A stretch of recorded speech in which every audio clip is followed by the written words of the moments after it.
नमस्कार, मैं हूं आपके साथ ईशा नेगी और आप देख रहे हैं न्यूज नेशन। 5 दिन तक जिंदगी की जंग लड़ रही दुमका की अंकिता आखिरकार हार गई। रांची के रिम्स में सुबह उसकी मौत हो गई और उसकी मौत की खबर दुमका पहुंचते ही आक्रोशित लोग सड़क पर निकल आए और दुमका टावर चौक जाम कर अंकिता को न्याय दिलाने की मांग करने लगी। अंकिता के घर पर प्रशासनिक अधिकारी भी पहुंचे। दरअसल दुमका के नगर थाना क्षेत्र के जरुआडीह मोहल्ले के रहने वाले शाहरुख ने अंकिता पर पेट्रोल डालकर जिंदा उसे जला दिया था। शाहरुख ने अंकिता के साथ ये खौफनाक वारदात इसलिए की थी क्योंकि उसने फोन पर उससे बात करने से इनकार कर दिया था। बुरी तरह से जली अंकिता को दुमका मेडिकल कॉलेज के बाद रांची रिम्स रेफर कर दिया गया था, जिसके बाद उसकी अस्पताल में मौत हो गई। लेकिन अब सबसे बड़ा सवाल ये कि आखिर अंकिता को इंसाफ कब मिलेगा? क्या निर्भया की तरह ही अंकिता के दोषियों को भी 7 साल बाद फांसी के फंदे पर लटकाया जाएगा? क्या इतने साल तक अंकिता के माता पिता को इंतजार करना पड़ेगा?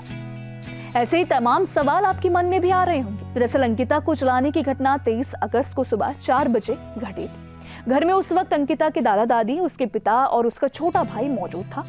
जब तक अंकिता नींद से उठती तब तक आग की लपेटों से वो घिर चुकी थी। उसने किसी तरह कमरे का दरवाजा खोला और आंगन में रखे पानी से भरे बाल्टी को अपने ऊपर उड़ेला, लेकिन फिर भी अंकिता जल रही थी।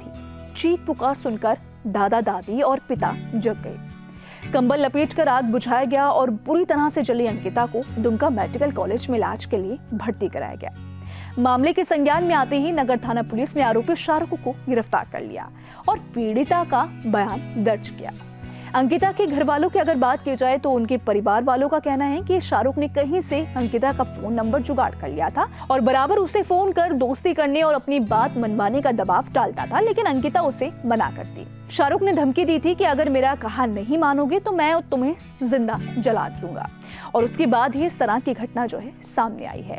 12वीं में पढ़ रही अंकिता की बूढ़ी दादी ने आरोपी को तुरंत फांसी पर चढ़ाने की बात कही है। दादी ने कहा है कि आरोपी को फांसी की सजा दी जाए, जिसने मेरी पोती की जान ली है। वही आपको बता दें कि अंकिता की मौत के बाद अधिकारियों का कहना है कि हम इस मामले को फास्ट ट्रैक कोर्ट में ले जाकर जांच करेंगे। अंकिता की मौत के बाद बीजेपी और हिंदू संगठन जो है प्रदर्शन का जारी है। दरअसल अंकिता की दर्दनाक मौत के बाद बीजेपी और हिंदू संगठनों का प्रदर्शन लगातार दिखाई दे रहा है। बीजेपी महिला मोर्चा ने दुमका के 3 बाजार चौक पर आरोपी शाहरुख का पुतला फूंका। कार्यकर्ताओं का आरोप है कि इस वारदात में शाहरुख के साथ छोटू नाम का एक युवक भी शामिल था। उसके खिलाफ कार्रवाई नहीं होगी तो हम प्रदर्शन करेंगे। सिर्फ दुमका ही नहीं, झारखंड के बाकी इलाकों में भी अंकिता की मौत के बाद प्रदर्शन हो रहा है। कई जगह पर बजरंग दल तो कई जगह पर करणी सेना के लोग प्रदर्शन करके आरोपी शाहरुख को फांसी की सजा दिलाने की मांग कर रहे हैं।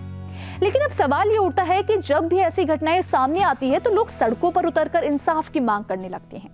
लेकिन आखिर कब तक पीड़ित के परिवार को इंसाफ के लिए सड़कों पर उतरना पड़ेगा और आखिर कब तक सड़कों पर रहना पड़ेगा? फिलहाल इस वीडियो में इतना ही। हमारे YouTube चैनल न्यूज नेशन पर तमाम विषयों पर वीडियोस उपलब्ध हैं। जाने से पहले वीडियो को लाइक करना और बेल आइकन को प्रेस करना ना भूलें ताकि हर न्यूज अपडेट सबसे पहले आप तक पहुंचे। विस्तृत खबरों की जानकारी चाहिए तो आप हमारी वेबसाइट newsnationtv.com पर भी विजिट कर सकते हैं।